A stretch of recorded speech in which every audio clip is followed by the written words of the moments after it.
So there's a little irony going on in America right now, right? The deadline for well, it's actually already passed, I think 7 months ago, for the new budget, right? And Congress is supposed to do this one thing.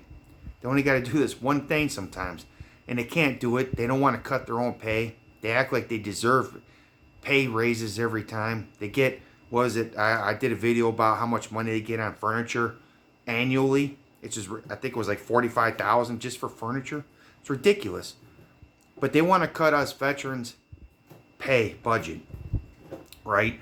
I don't think it's so much to pay for the monthly as it is, like doctors and new buildings and stuff that we need. And the thing is, they ask us to go to war. They vote for it. We get thrown in Iraq. We get thrown in Afghanistan instead for the countries that were actually responsible. And they make money off of us. So we go to war. Your buddies are dying. Your friends are dying. Even people you don't like, if you don't like the people in your chain of command, they get hurt. You get hurt. You come back, you're broke.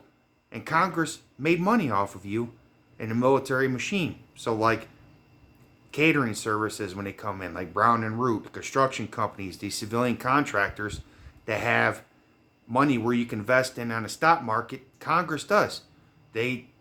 Congress is allowed inside trading. So of course they vote. Then they buy a bunch of stocks. And meanwhile, we're dying.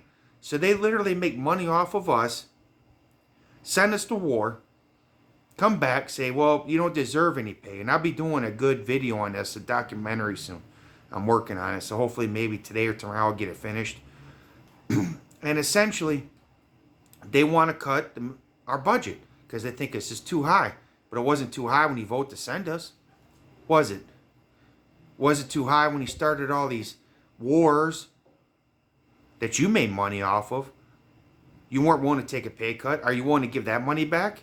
What about the money you made on the stock market? If our budget is so high, then why don't you give some of that money that you made off of our backs, the dead bodies, the broken bodies, even the people that come back and are good, which thank God there's quite a few of them that with no problems, no PTSD. Thank God that there isn't any. I'm not, no knock on wood, right? Why don't you give the money back that you made for us? Oh, that's right, because you're Congress. And mostly Republicans want to cut this.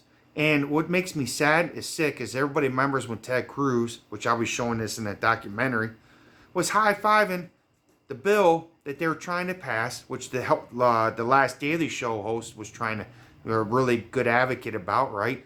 And they're high-fiving when they voted it down. Like it was the greatest thing ever. Like you could literally see Ted Cruz and quite a few others just high-fiving each other when that first bill came around. And they got it passed later. And that's our health care. They literally were high-fiving. They were literally high-fiving us. Getting sick and injured. This is wrong. We are not negotiation.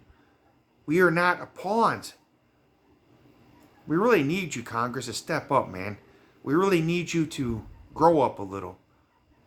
And understand that we're human beings. You don't ever ask to cut the veterans' pay, especially the monthly pay that some of us get ain't even what it's supposed to be. A lot of us that get sick, a lot of people that are injured, dying. Me, I'm going deaf. I'm having a hard time talking.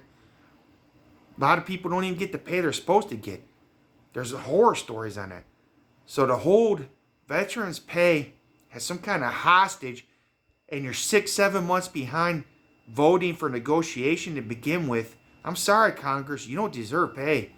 You have not earned a paycheck. Americans don't like you. Left wing, right wing, I'm sorry. You're just a disgrace. Congress is a disgrace. That's what you guys are now.